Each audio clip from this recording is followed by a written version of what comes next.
Audio article by the Common Constitutionalist entitled Whistleblowing by Design.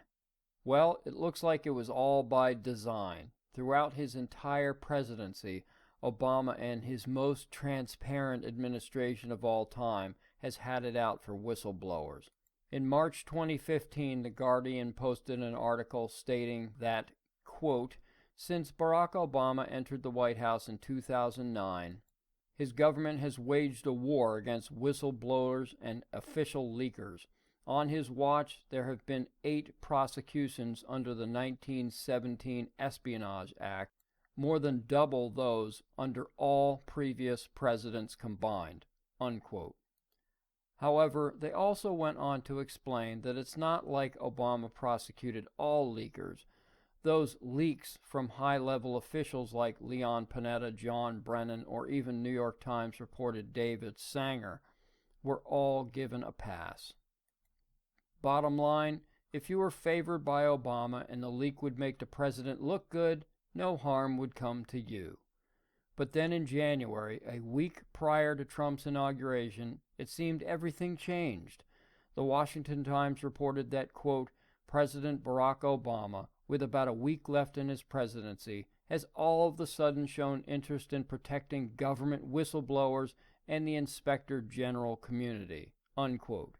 Outgoing Energy Secretary Ernest Moniz announced Wednesday, that was January 11th at the time, a new scientific integrity policy which outlines all scientists, engineers, or others supported by the Department of Energy are free and encouraged to share their scientific findings and views, including talking to the media, giving public speeches, and expressing their views on social media, unquote.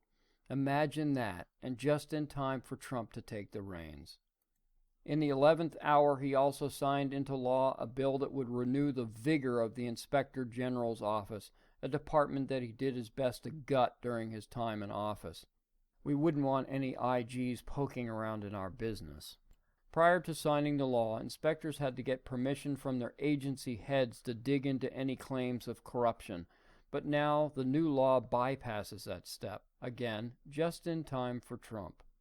And as if they were in on it from the start, the left-wing media has joined in the fight to shield whistleblowers while making sure their information gets into the right, meaning the left, hands. Their hands. Wow. If I didn't know any better, I would conclude that the media colluded with Obama to thrust another thorn in the side of the Trump administration. But they wouldn't do that, would they? Why, yes. Yes, they would, in my humble opinion. On Wednesday, USA Today posted a piece describing that the network, quote, has launched a secure website for sources who want to share information with reporters covering government institutions from city halls to the White House, unquote. As Mark Levin stated, this is just a cover. They have little to no interest in what goes on at City Hall, and the only state houses they will be concerned with are the ones controlled by Republicans. This is an anti-Trump initiative, pure and simple. USA Today writes that, quote, Secure Drop is a system of communication made available by the Freedom of the Press Foundation to protect journalists and their sources, unquote. Secure Drop, this is like spycraft stuff where they employ data drops, or better known as dead drops, to communicate and smuggle information. And of course, an organization like Freedom of the Press Foundation is involved. After all, its founder is radical leftist Daniel Ellsberg. Although Secure Drop has technically existed since 2013, a director at the Freedom of the Press Foundation said that, quote, since the Trump election, things have just exploded as far as demand for Secure Drop goes. Almost every single news organization you can mention has reached out to us in the past few months, unquote. Now don't get me wrong, I'm all for legitimate whistleblowers, but this isn't what it's about. It is about the want of the left, both the media aligning with entrenched and embittered lefty bureaucrats to do whatever they can to make Trump's time in office as miserable as they can make it.